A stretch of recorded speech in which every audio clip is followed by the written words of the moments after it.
Jack Jenkins is the latest in a growing crop of Australian prospects in the UFC. The Victorian featherweight ripped through the Aussie national regional scene before getting his shot on Dana White's Contender Series. Despite earning a contract, Dana was critical of his performance, but after multiple impressive performances in the UFC Octagon, Jack has confirmed he is one to watch with a very bright future. We found out more about the man they call Phar Jack in this edition of Fighter Focus.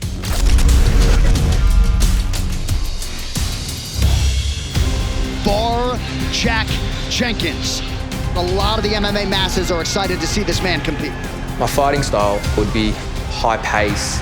His calling card is absolutely his calf kick. And there's that punishing leg kick. High IQ.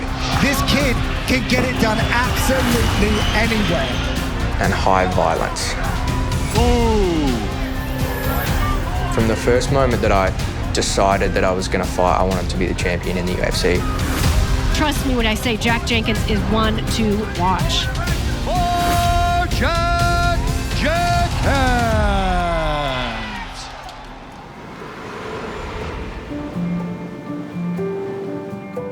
I grew up in a little town called Bacchus Marsh. It's the first country town outside of metropolitan Melbourne. I grew up as the youngest of three brothers, so we spent most evenings either wrestling or fighting in some capacity. My older brother Ben was a kickboxer. When I was about 13, he had enough of me mouthing off about wanting to come up to the gym, and he eventually took me up there, and I fell in love with it from the first time I walked in the door. I grew up traditional Muay Thai kickboxing. With any sport, some people just have natural gifts and natural abilities, and one of my natural abilities was from the first moment I got shown how to throw a leg kick, something just clicked and I just knew how to do it. I've worked on the timing and stuff to build it into the weapon it is now, but I've always had a bit of natural ability and could generate a lot of power there. I'd been kickboxing since I was 13, but I always wanted to train MMA and I always wanted to get to the UFC. When I was 15 and 16, I started training with guys like Jake Matthews and Jimmy Crute and Volk. I turned pro straight away. I never had an amateur career. When I first started, I sort of burst onto the scene and I had 3 fights for 3 finishes. People started to take notice after those first 3 fights. Jack landing big shots of his own. Diego backs up. Diego tapped and Jack Jenkins, our new eternal featherweight champion. Featherweight belt on the line. It's Jenkins, who has UFC ambitions, up against Jesse Medina. See how Jesse's checking those legs instead of turning his foot out. He's in big trouble here, Medina, with that leg. No, and Jenkins knows it. This is it. He's going in for the kill here. This fight's over. No, that's it. It's all over. People keep giving me the leg, and if you keep giving it to me, I'm going to keep breaking it. Oh, that calf kick. That calf kick, he's done. Oh, he ends it. Look, I'm 3 fights for 3 broken legs. I hit you with that kick, you're going down. It's just how it is. It's my time. You know, I want that UFC shot.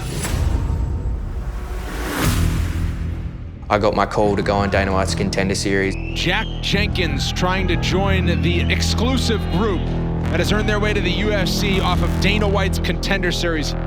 When it finally came, it was that much more worth it because I'd had to do the work on the local scene to get there. We go. We knew he was a brawler and he dragged people into brawls, so our game plan was just to stick away from the brawl. Oh, Linares charging forward, walks right into a takedown. I hit the same trip over and over. Big shots, perhaps just a few more for Jenkins, and he gets a TKO. That's gonna do it. I got the finish in the 3rd round, and I know it was late, but I thought I'd done enough to get the call. Jack Jenkins. My thing with Jack Jenkins tonight is he looked like a one-trick pony. It's the last show of the year. On a night that I might not have taken him, I'm definitely taking him tonight. So congrats, Jack. Show me some more kickboxing. Jack Jenkins, welcome to the UFC. Ended up being branded by Dana the one-trick pony, and I've run with it since then. Now I was going to be in the big leagues with all the big boys.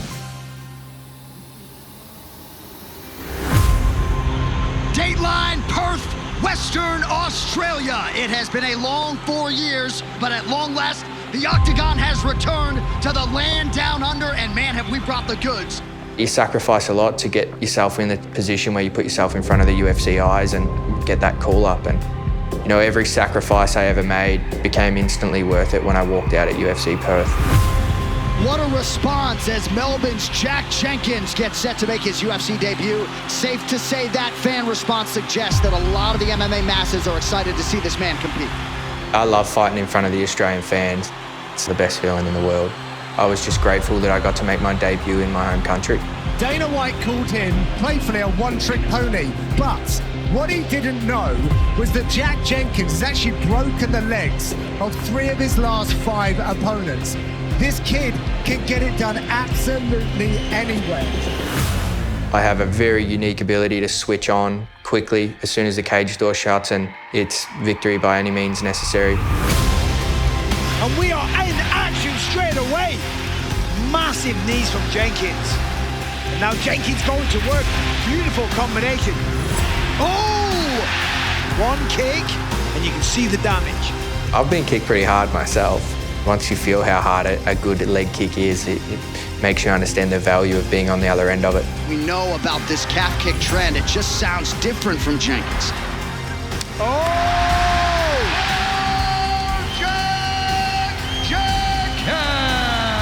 Hey, not bad for a one-trick pony. Let's go.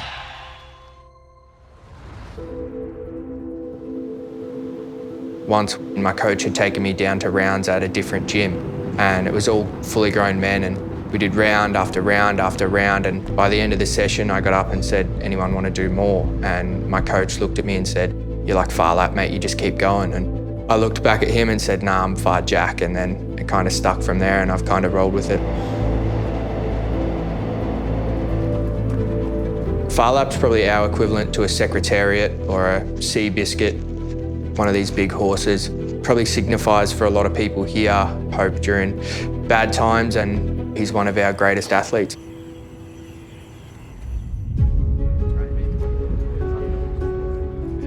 "99% of my available brain power goes to fighting, so with that other 1%, you look for any outlet you can get, and for me, I love horse racing.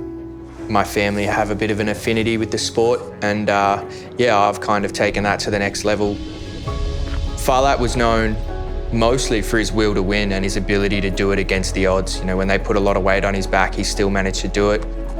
He went over to the Agua Caliente in Mexico and he did it against all the American horses, and you know, people told me I'd never beat the Americans and I'd never beat the Brazilians, and here I am.